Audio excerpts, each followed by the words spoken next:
Hey guys, welcome back to my YouTube channel. I've been meaning to get to this video for a while now, and this video is going to be my labor and delivery video for Liam. So sit back and watch the video because it's gonna take a while.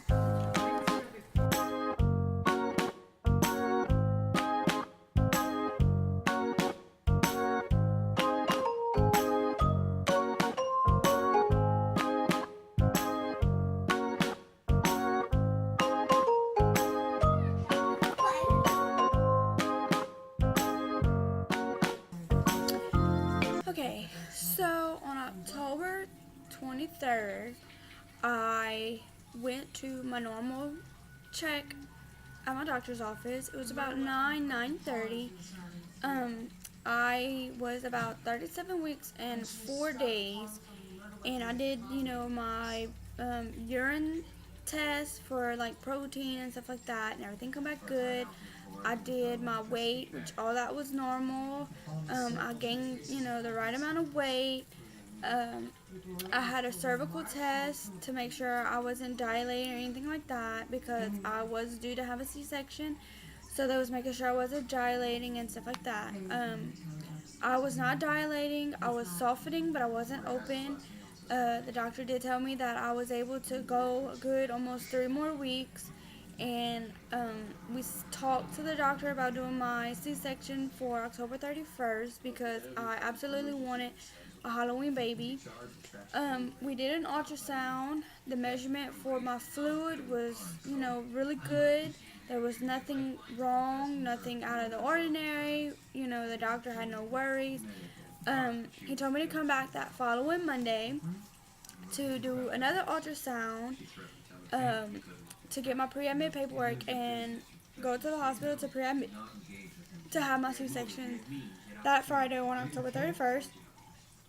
So we was all excited about that. I came home and my kids were in school, so I lay down to take a nap around about 12.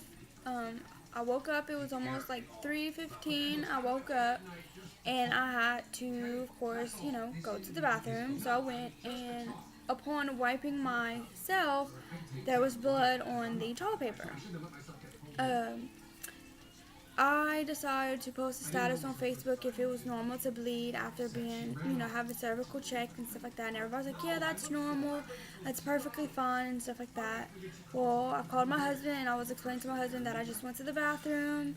I wiped myself and there was blood on the toilet paper, and that I was kind of nervous because there was no way that it was from being checked cervical, because I got checked at like 9:30, and it's now 3 o'clock, and there's no way that I'm just now bleeding from being checked.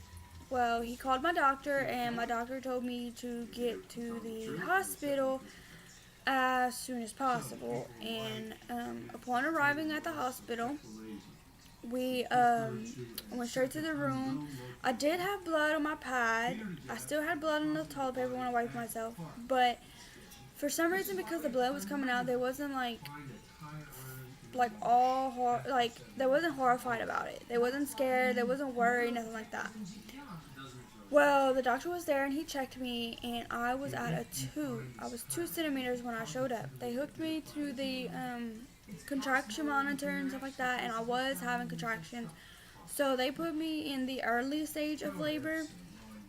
Well, come about 9 o'clock, the nurse come in and she said that I was due to be checked.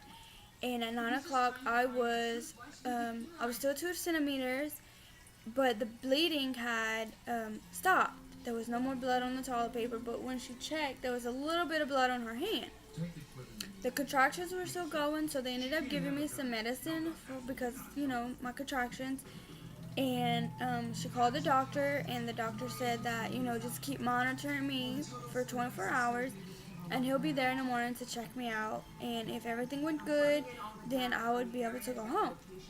Well, about 11 o'clock that night, the contractions were getting really, really stronger, and they was hurting really bad. The medicine wasn't even working. So they come and they rechecked me, and there was still blood on the nurse's hand once she, pulled her hand out. And I was at a 2.5 centimeters then. Well, she called the doctor, and they gave me some more medicine to help with the pain and stuff like that. And we made sure, that the bleeding wasn't, pouring out. Well, about 6 o'clock, October 24th, it was about 6:05 in the morning. I got woken up by my doctor because he wanted to check me one more time before possibly sending me home. And when he checked me, I was actually at a 3 centimeters, and when he pulled his hand out, his hand was completely covered in blood, and he can feel the baby's head right at my cervix. Like, he can touch my son's head. So automatically they was drawing up paperwork, they put it in, they was prepping for my emergency C-section, and which scared me because it was like I got woken up, I was shaking, signing my paperwork and stuff like that. He said that my placenta it was detaching itself, and from when he slipped down, his head covered my cervix to where the blood was no longer coming out, and it was just filling up inside my womb and his sac and stuff, and it was a risk for him to swallow it, and he didn't want to swallow it. So he hurried up and prepped me for my C-section, and they did my epidural. He took one stick to do my epidural, but for some reason he was shooting something in my IV that was going really fast to numb me, and my left side wasn't numbing as fast as my right side was, so they had to turn me on my left side to get it to numb stupid fast. I want to say about 7 or 8 o'clock. No, it was about 7 something. They brought me to the operating room to prep me for my C-section, and I had an anxiety attack on the way going there because when they took me out of my room, I did not see my husband or my best friend, and they didn't tell me that they told them that they was going to get dressed and stuff. So I was freaking out, thinking my husband was about to miss, the birth of his son, and they had to give me oxygen and stuff like that. Well, my husband was standing on my left side, holding my hand, and he was able to see everything over the covers. And I had asked if my husband, I asked my husband, what was going on and, what they was doing, step by step. And I want to say about 10, 15 minutes into, my C-section, the whole room got quiet. And my husband was like, he's out, and the doctor was like, his head's out, and my son started crying, and for some reason, I started crying, and then I completely blacked out. I'm not sure exactly what happened, but I blacked out. I ended up waking up in the recovery room, and the nurse in there told me that I was in the recovery room for a good, 45 minutes to an hour. And since I had woken up, that they was going to call my husband, let my husband know that, I woke up, they was going to bring me back to my room. Well, when I went back to my room, I was still out of it, and I did not completely wake up and was actual conscious until 8 o'clock that night.